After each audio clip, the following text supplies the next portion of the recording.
Hi. Hello. Hello. Welcome to Regenerative Revolution.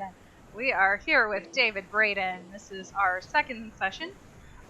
So last time we talked a little bit about your project with the Living Systems Institute, where you're calling it the Cook and the Gardener, where you're having gardeners garden in people's lawns and then collect that food and deliver it to cooks who would cook it and serve it and make money. So yeah, Yes. sounds great. So we're trying to figure out how to make this happen, how to make it grow. So yeah, we just kind of went over the basics of your idea last time. Got a feel for what it is you're doing. So today we're going to get a little bit more specific about exactly what it is you're offering. So today's kind of Purpose and Vision Day. So we're going to start with some, okay, let me set some context first before we get going. So we're live streaming on Twitch right now, and we do not have an audience at the moment. We are inviting people to join us and participate in this conversation because this is a community organization where you would be working with lots of people to do this and possibly replicate this in other places.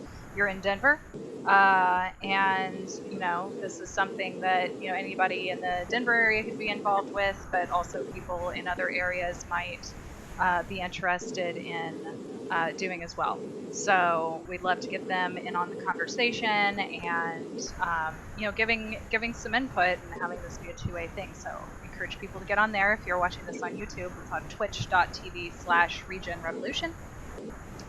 And there's a schedule on there, and also on my website at regenerativedynamics.com. I've got a schedule of all the upcoming live streams.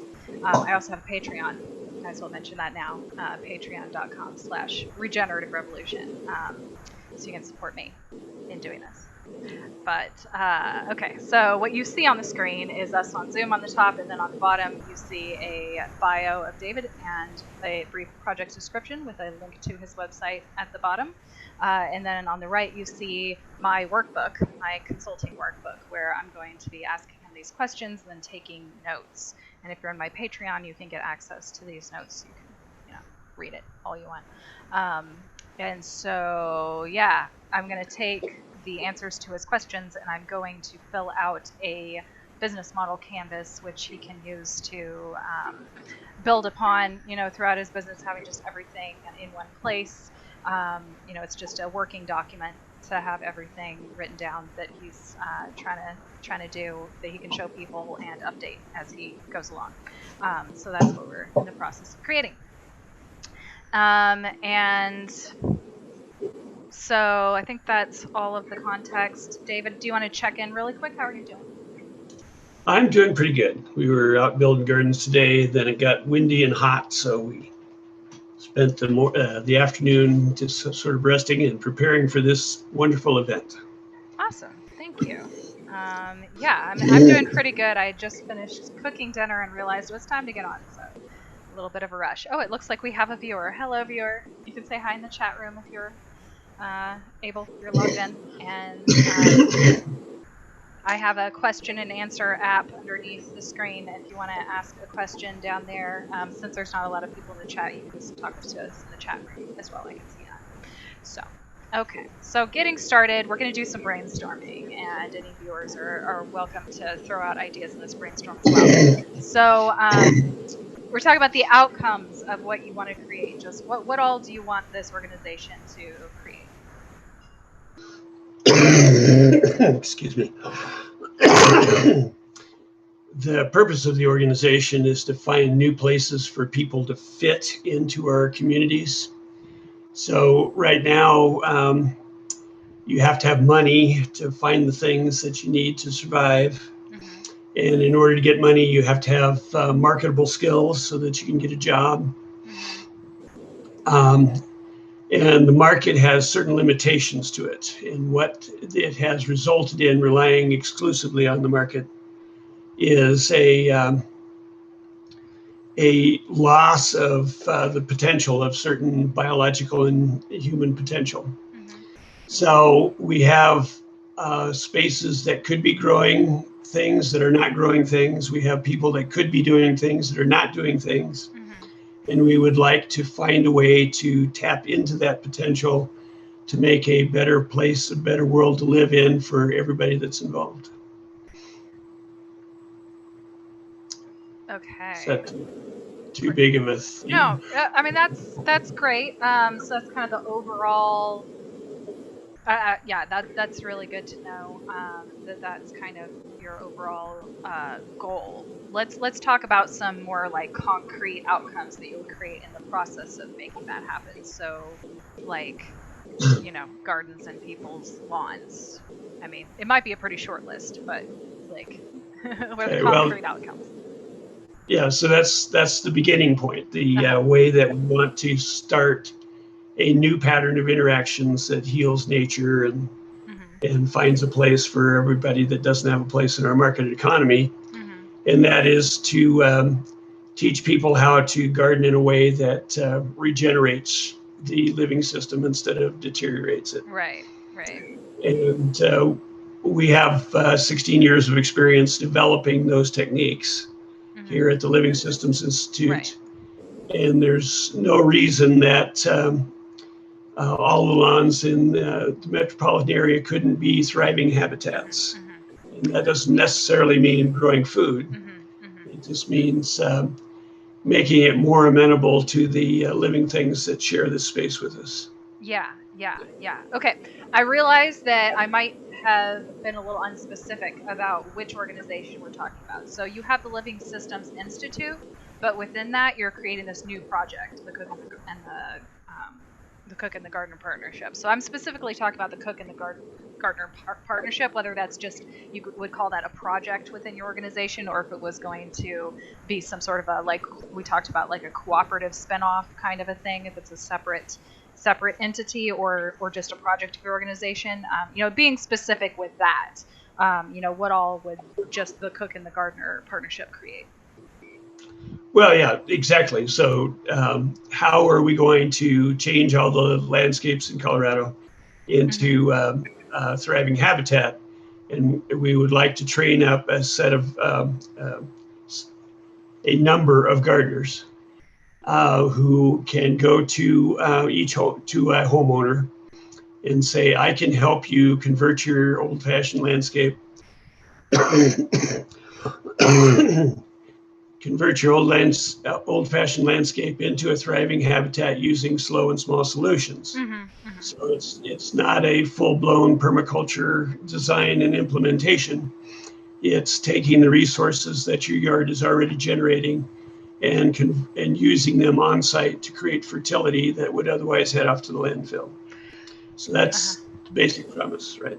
Okay. Okay. So I see this, what you just described, I see more as like gardeners are initially working with clients. It might just be that they're just doing landscaping, but doing it in a way that's going to improve the ecosystem, that may eventually make that land very fertile and ripe for a food producing garden. But maybe producing food isn't the initial uh the initial thing you're trying to make happen as quickly as possible. is Well, what is we're that trying to true? do as quickly as possible. We want our neighbors to begin thinking about healing their relationships with the living things around them. uh, So we could think of it, we could categorize it as changing yard to garden, right?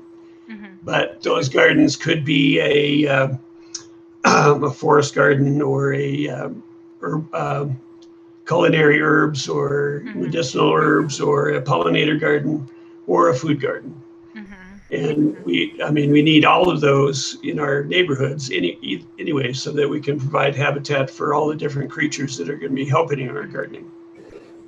So uh, that's going to be a preference of the homeowner. And my gardeners that I do have that have clients, most all of them want to include at least some food production within their system. Okay, okay,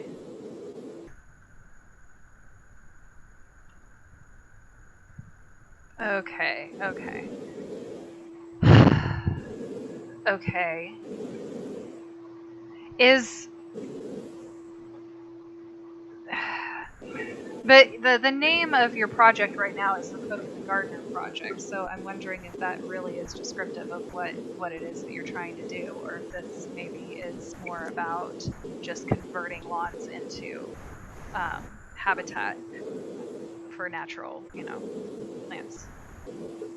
Well, so the goal for the Cook and the Gardener is to invest in the capacity to provide for themselves as a partnership.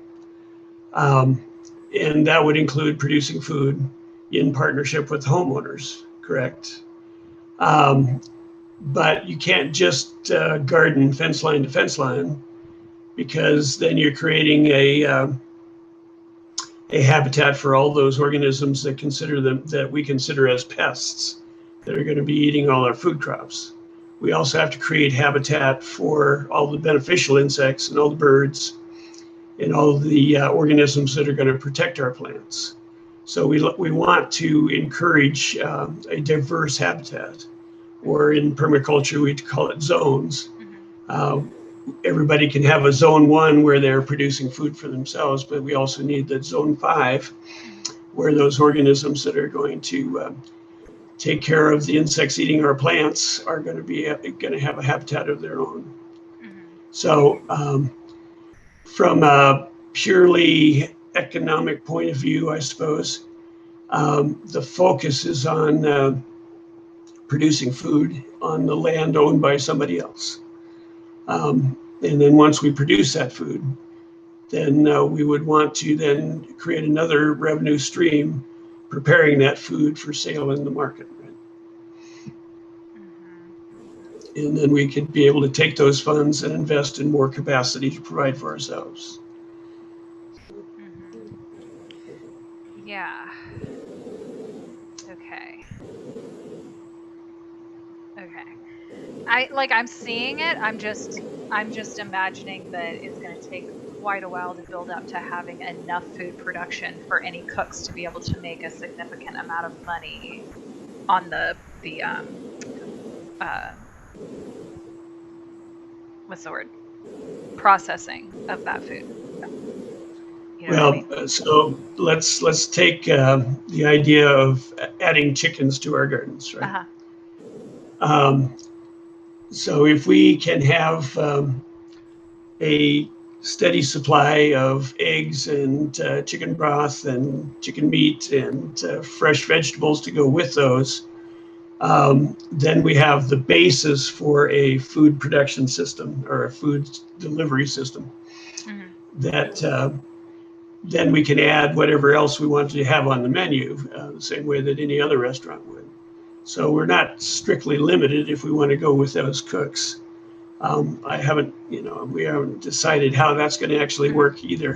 Mm-hmm. Mm-hmm. So, but Yeah, yeah. I mean, I imagine, and like, I know personal chefs. I know people who have very small food production, operations, um, that could benefit from something like that. It's just like to have any kind of consistent food production operation, like you need a large, consistent source. So I'm just saying it's going to take a while to build up to that. In the meantime, it seems like the focus is more on providing the landscaping and getting the systems set up. You know what I mean?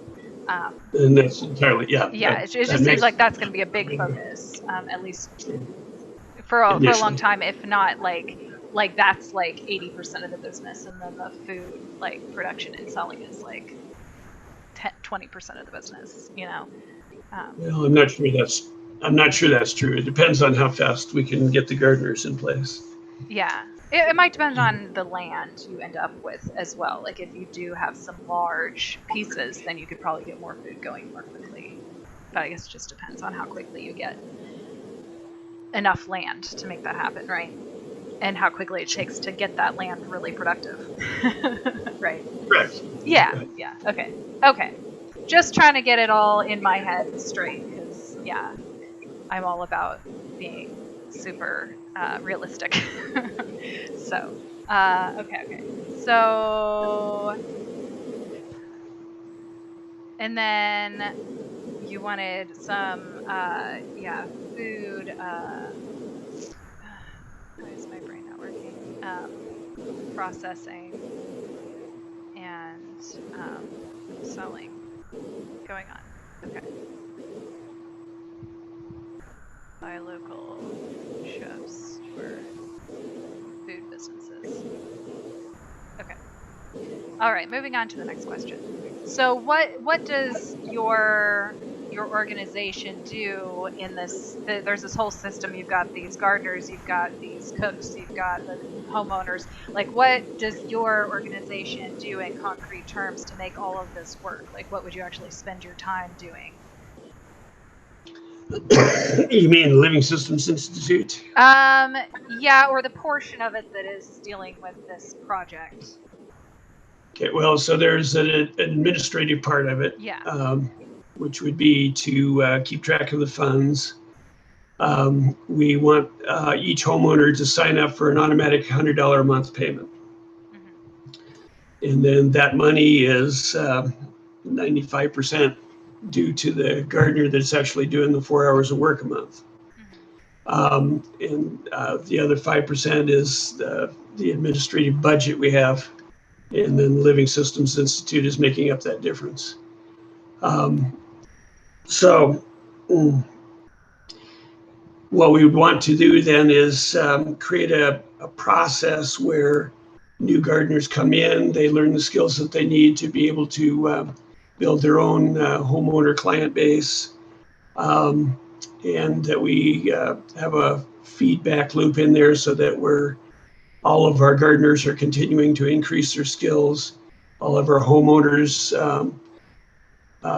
can feel confident that they're being taken care of and that we can find out about any problems before we start losing clients. Mm-hmm. Those types of things are the administrative part of it. And we would like that to be turned over to people who have actually done the gardening as quickly as possible. We'd want the partnership to arrange for those types of services as we develop. Mm-hmm. Mm-hmm. Okay. And then there was the education part of it. So you're going to educate the gardeners, right? Yes. And we're struggling with that right now. Is the technical aspect of converting a large yard to garden is not really all that technical. It's the difference between tilling the soil and building a deep mulch. Mm-hmm. But our gardeners are feeling like they need some sort of expertise. And the only way that you're going to get the expertise is by going out and doing it. Mm-hmm. And you've only got 4 hours a month. There's only so much you can do. So I'm trying to find a way to empower them to just go do it. And if they have any questions, to approach their development that way. Mm-hmm. Maybe down the road, you would have some sort of program where a new gardener would follow another gardener around for a couple weeks. As, you have to make it economically feasible as well, both for the homeowner and for the gardeners. Mm-hmm. But that particular aspect of it is not technically difficult. It's just understanding some basic differences between a regenerative agricultural system and a traditional industrial agricultural system. Mm-hmm. So when you educate the gardeners, is that going to be just you educating them? Are you going to have other trainers who might do that? Or are you going to train people to do that? Would they get paid to do that, to do the training? Would the gardeners be doing this for free? Would they be paying, or maybe some of them paying, or sliding scale, or scholarships, or like what do you see the arrangement being to make that education happen? Well, so right now they can always come to the Living Systems Institute and participate in our projects and ask any questions. All of that is for free. Mm-hmm. If they want it down the road, when we have more active gardeners with more active clients, then I'm sure those gardeners would love to have some assistance. And so they would be able to do that for free as well. The key is if they need to have some sort of income while they're learning, that would be something that we'd have to work on. And I'm not exactly sure how that would work. Okay. Okay. So you see it as being just mostly learning by doing with like kind of an internship or apprenticeship kind of Right. thing. And correct. And so so this is the difference between full-blown permaculture design and installation, where you might want to have some expertise before you charge somebody thousands of dollars to do that for them. This is a slow and small solution using the resources that are available, and some fairly simple techniques in the beginning. And then depending on what kind of garden they want to do, then we do have expertise in the partnership or in Living Systems Institute, where we can say these are the kinds of plants that you want to put in that kind of garden in this climate. Right. So giving advice to the gardeners, you'd be there like on call for questions, right? Yeah, absolutely. Okay. And I am. Yeah. Awesome. Awesome. Okay. Yeah, that makes sense. That makes sense. And yeah, I mean, you could have some people coming in who have no experience who are just going to learn by doing. Maybe some people come in who have already done like a permaculture course or something. But yeah, makes sense. Okay. But you would have to do something there to like connect people. So you would be like networking, communicating, coordinating with gardeners. Now, would you be expecting those gardeners to go out and find their own clients? Would you be doing anything to help them out with that? We're going, so we talked last time about being in a chicken and egg situation, Mm-hmm. because we can't just bring on new gardeners and assign them to clients because of the logistics of providing that 4 hours a month. Mm-hmm. You really need to have your clients in a fairly central location, or I mean, close to where you're working from, or at least all the clients close together within some area of the city, so that you're not spending all your time traveling between clients. So we would like to also develop the, well, marketing materials essentially, to assist the gardeners in finding their own homeowners in their own neighborhoods, or in the neighborhoods of some place where they are in town on a regular basis. Um, and then so for the rest of the summer, I'm planning on doing a series of meetups. We sponsor the Greater Denver Urban Homesteaders Meetup Group, and we're at about 3,400 members right now. And I'm going to do one that's essentially saying, are you looking for meaningful work? Consider a career in gardening, regenerative gardening. Mm-hmm. I haven't actually posted it yet. So, Mm-hmm. Mm-hmm. and then another one alternating that says, are you concerned about climate change, species loss, and food security? Consider working with our gardeners on your home, on your landscape. Or I haven't written that one at all yet, but and I'm thinking I would be able to do two of those in August and another two in September, and we would host them here at the Living Systems Institute. Include a tour of the property where they can see the actual gardens, Mm-hmm. and then sit down and talk about why they might want to get involved in the partnership. Okay, so you're doing okay. So you're marketing to and recruiting gardeners. You're giving tours of your garden, and then yeah, and you're having them help out in that garden is one way that they can learn.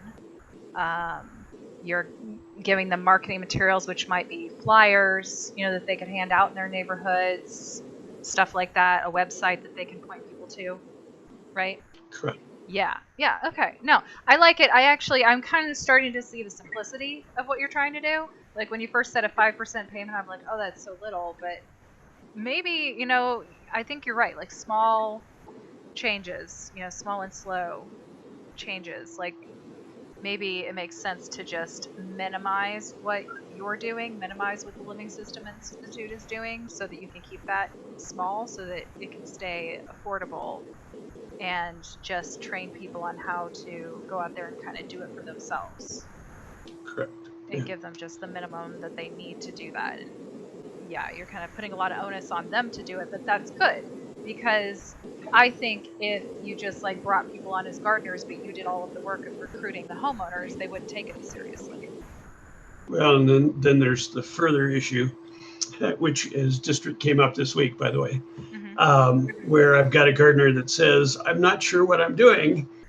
Can you come out and review this property for me? And I'm reluctant to do that. I don't want to be the expert in between the gardener and the homeowner. I want the two of them figuring these things out as they go, because that's the only way that they're going to learn. And like I say, it's not a full-blown design and installation. It's just learning to do things slowly and let nature do most of the work, is one of the Yeah, I ways that mean, we say. you're just promising an hour a week, right? You're not promising, I'm going to redesign and completely change your whole property in a year, right?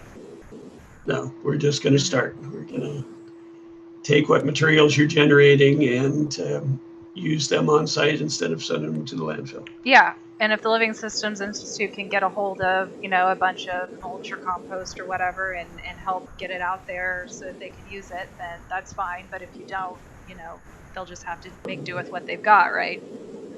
Or each homeowner can find some cardboard and some call chip drop and get a load of wood chips, and sure, Yeah. they're welcome to do that. Yeah, But have them do it, and if you come across something, then that could be helpful. But if not, they just have to do it themselves. Okay. Yeah, I hadn't considered it doing it that kind of simply, but I like that. I like that concept. It definitely seems like something you could at least get going and experiment with very quickly without a lot of capital. well, since we don't have any capital, that's where we are. Yeah, no, I think it's good. I like it. Okay, so I understand that more now. So in how your organization or this enterprise, we're gonna call it an enterprise. The Cook and the Gardener is an enterprise. And how does this operate as far as like what are the kinds of standards or values that you're upholding, and how you operate on a day to day? So it's not about like that what you're trying to achieve. Just like how do you hold yourself, or how do you expect people to hold themselves in this organization and behave? Well, all right. So we belong to a community, and we want to contribute to the well-being of this community. And that means that we're going to be honest with people, and that we're going to share our knowledge with people, and we're going to be working together to accomplish these goals. And do it as inexpensively and as efficiently as we possibly can. But a lot of that is going to develop as we have a group of gardeners that is working together and making these decisions on behalf of the enterprise. I can tell them how I think that they should be holding themselves out, but in the end, it has to be them deciding that this is how they want to build their business. So There's a word for that. Okay, I put down self-responsibility. So like the gardeners are taking self-responsibility. The homeowners, like they need to not rely on you or this organization to do it for them, right? They need to take responsibility. There's another word, like initiative. They need to take their own. What's the word there? well, and we're allowing the decisions to be made at the edges. Is another concept that we try to employ. But decentralized. So each gardener is empowered to make the decisions for the client. Empowering. Okay. Cool. Yeah. So if we were to make a list, maybe like honesty and transparency, like the frugality. I was going to say frugality. Is there a different word for that? That would The indicate value proposition. Yeah. So part of the problem is to move away from the market economy.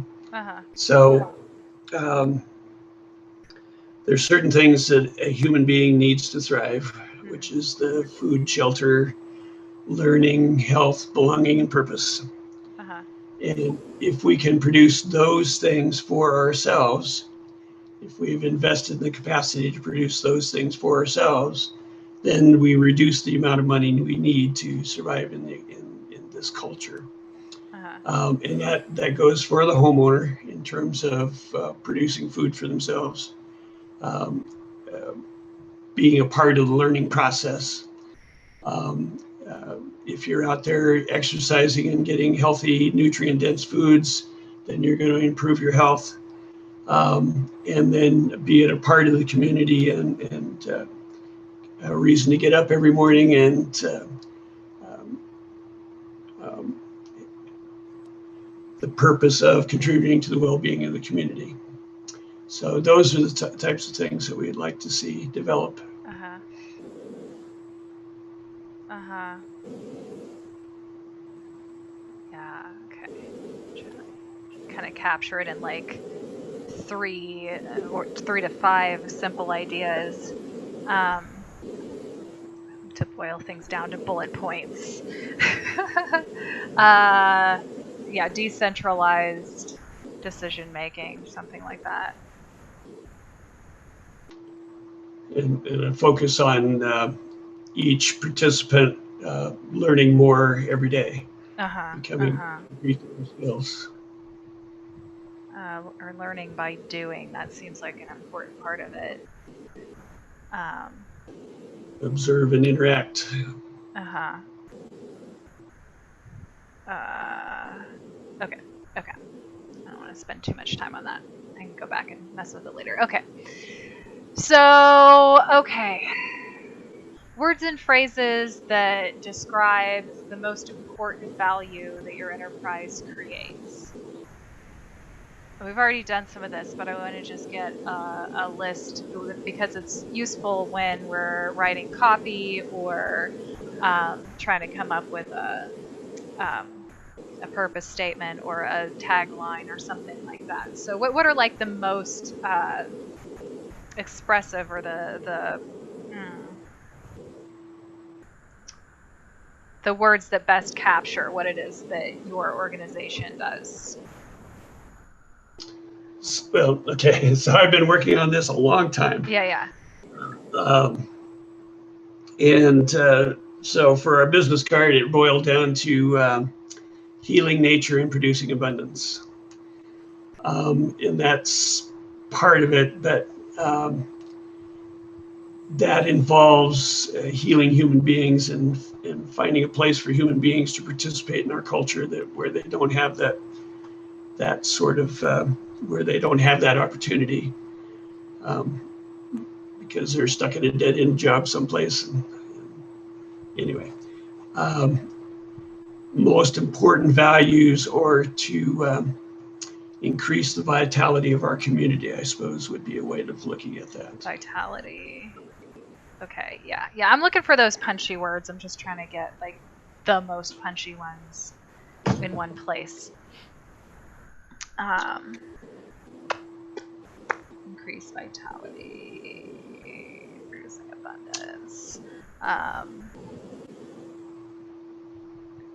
Let me just look up here and see if there's any more that I want to include.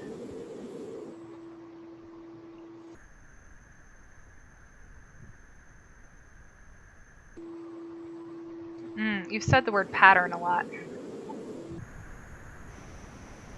Okay. Pattern, I do. So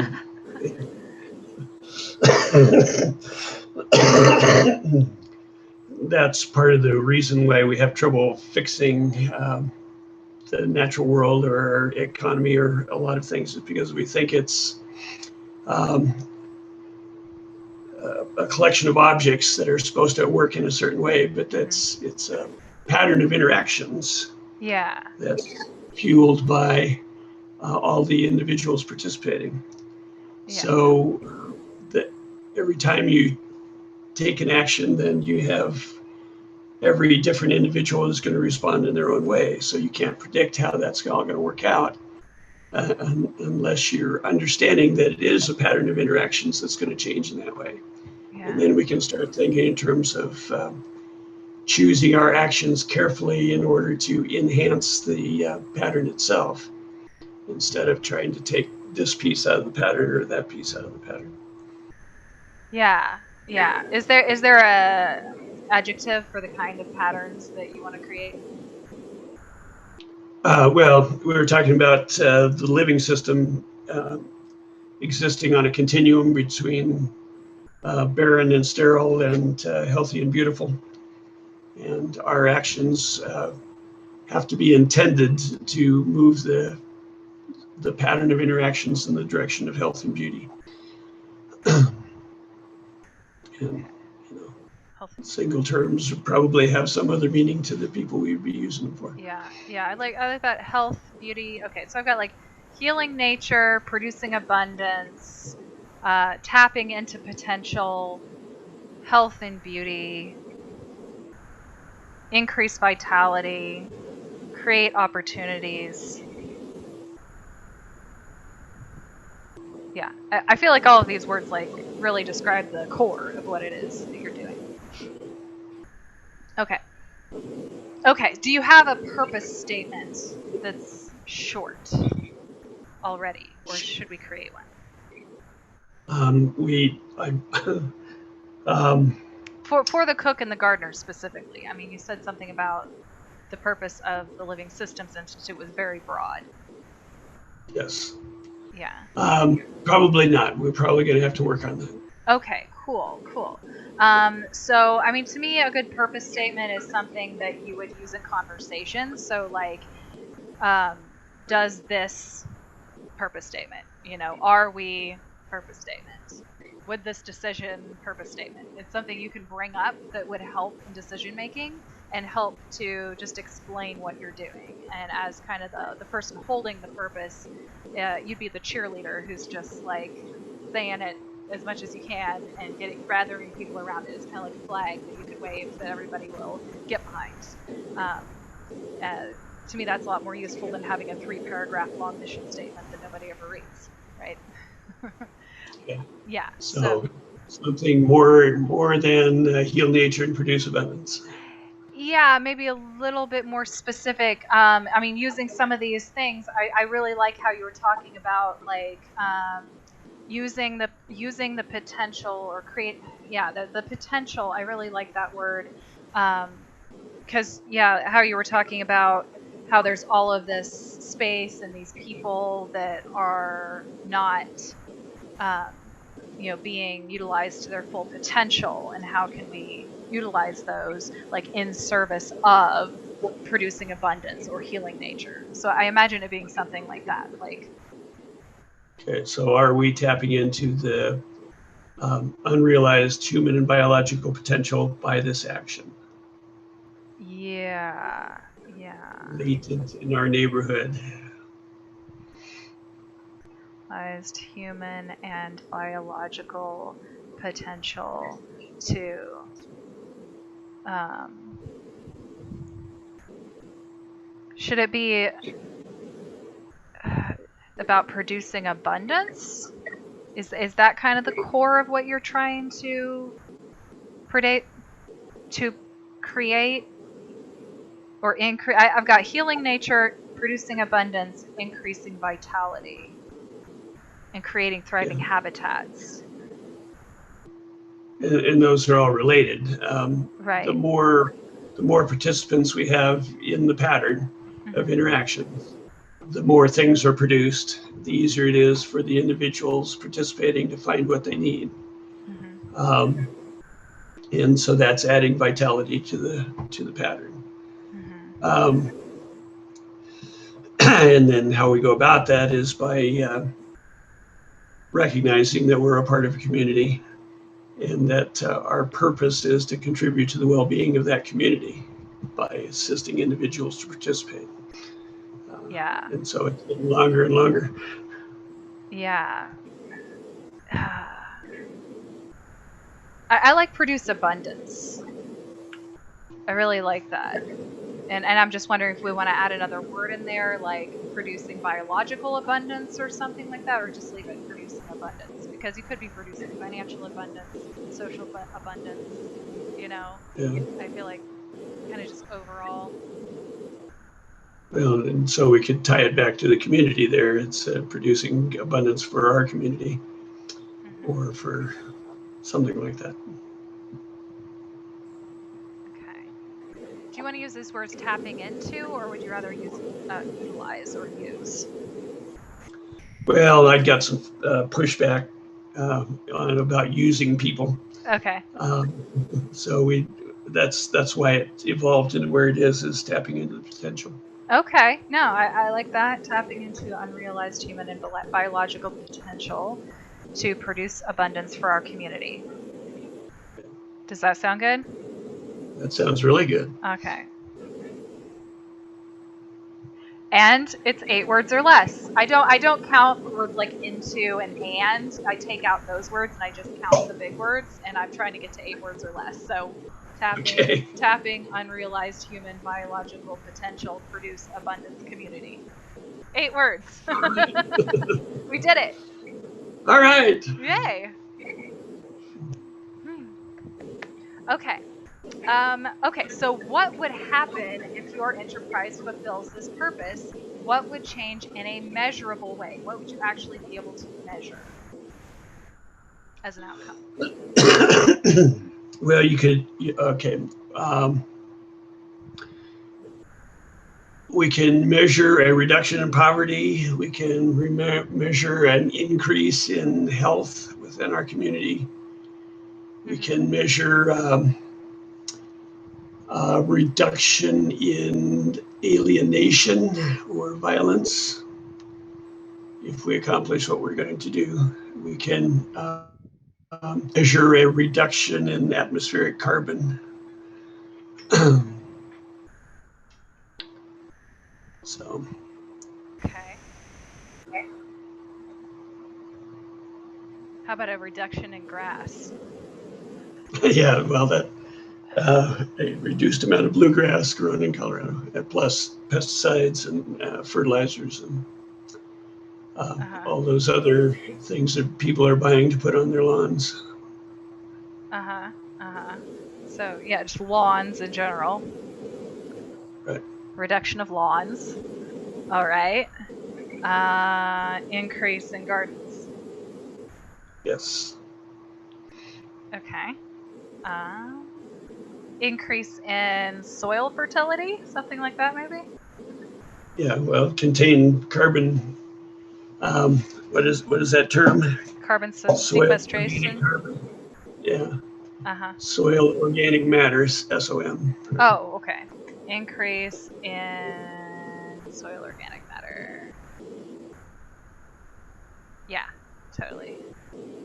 Yeah, that's easily measurable. I like that as a metric because, like, yeah, you can like send off lab tests, you know, but you can take a jar and put some soil and water in it and shake it up and see, you know, how much organic matter you've got and measure that over time. It's kind of a low tech way to see your progress, right? Right. That's cool. Okay. Okay. Cool. Yay, we got it. What time is it? It's 6:51. All right, we've got like 9 minutes left. Awesome. Okay, so Do we still have an audience? do we still have, it says we have 2 viewers. Hello, viewers. Are you there? Do you want to say hello in the chat? I have it open. Here, let me check. There's a little bit of a lag, so let me give it a second because I think they just now heard me. So I'm going to see if they're going to say anything. Okay. Maybe not. If you have any questions, let us know.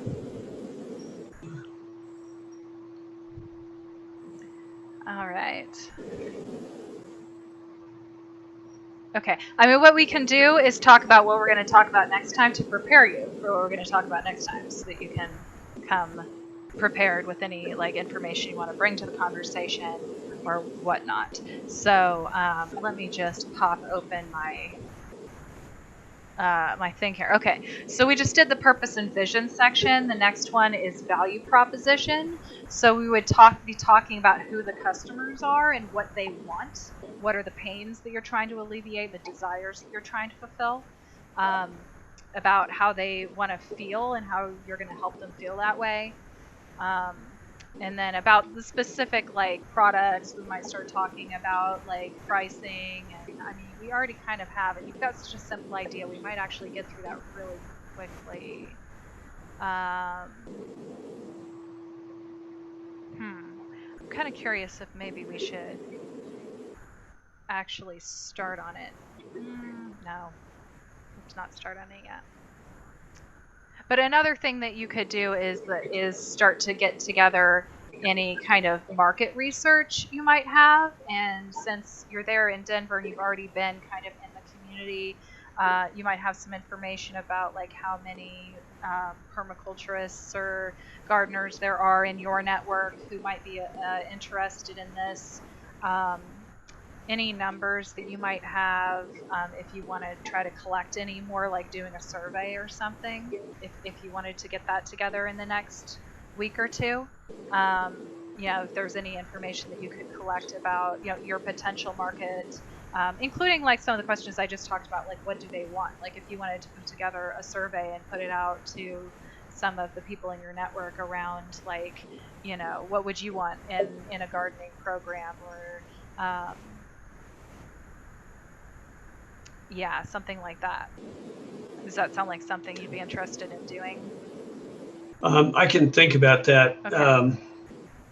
We've got the permaculture group and the Wheat Rich Gardeners, Mm-hmm. um, Like a which Facebook we talked. poll, a poll on Facebook. You can just do one in a post. That could be a simple way to do it, or just ask a Yeah, so, question and try to get some feedback. right. So both of those groups are people who have their own gardening techniques, right? Mm-hmm. Um, and we talked about that. What we're really looking for is that segment of the population that doesn't think of themselves as gardeners, Mm. but is concerned about the future. And I'm Mm. not exactly sure how to tap into that kind of a Facebook group, because I don't Mm-hmm. know the category. What is all those non-gardening folks? What are they doing with their time? Exactly. So that is like the very first question of my next session with you, is like, who are they and what are they currently paying attention to? Right. Like, are they on Facebook watching something else right now? What are they watching? Like how are you going to get their attention away from what they're paying attention to right now?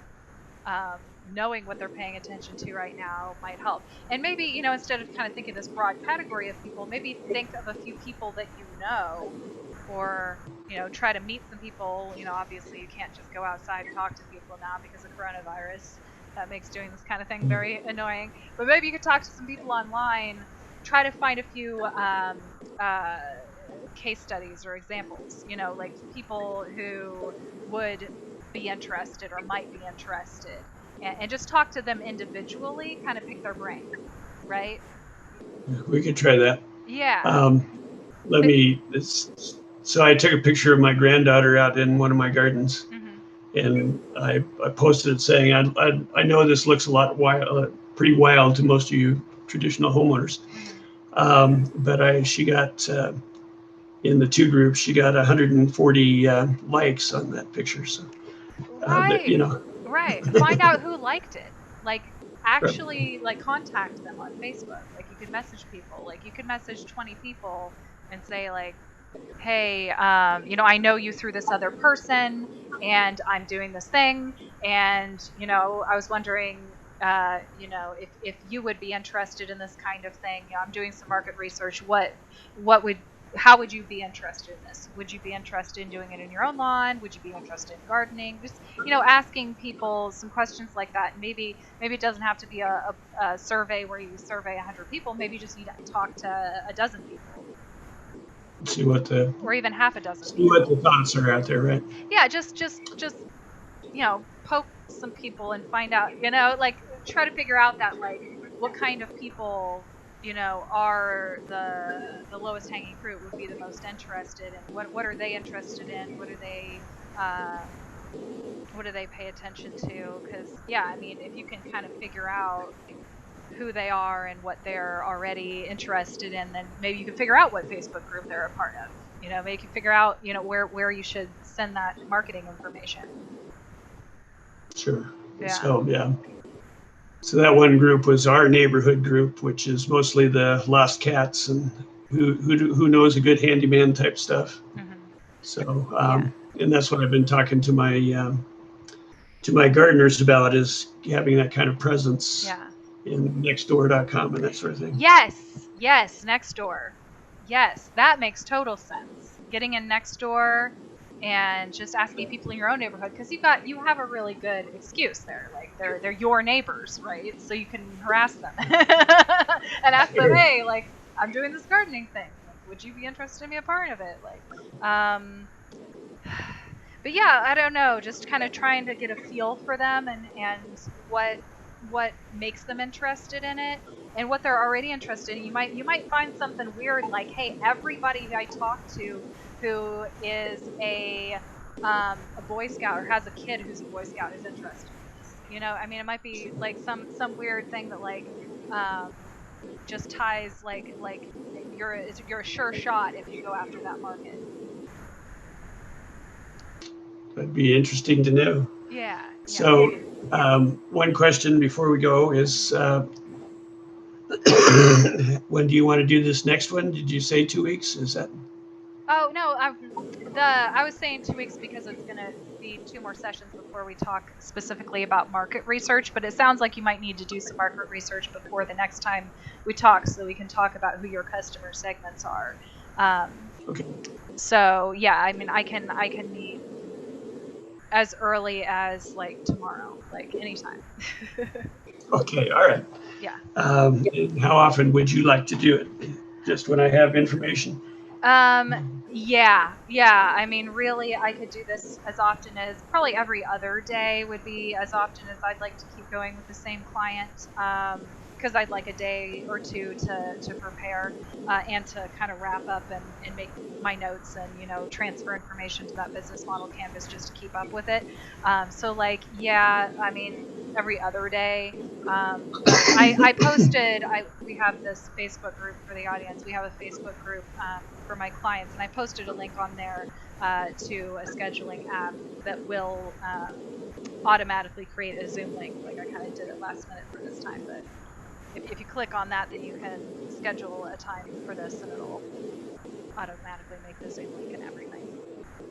Okay, well, yeah, I'll try that one next time. Awesome. Okay. Awesome. Let me just check back in, make sure we didn't get anything from the audience. Nope. Okay. Well, it looks like we're good. It's 7:00. Thank you so much for coming. And audience, including people watching this afterwards on YouTube, thank you for watching. And hope you'll join us next time. Please come into Twitch. Please talk to us. We want to talk to people. And go visit my Patreon as well, and visit David's website at livingsystemsinst.org. Okay, thank you. I'll talk to you later.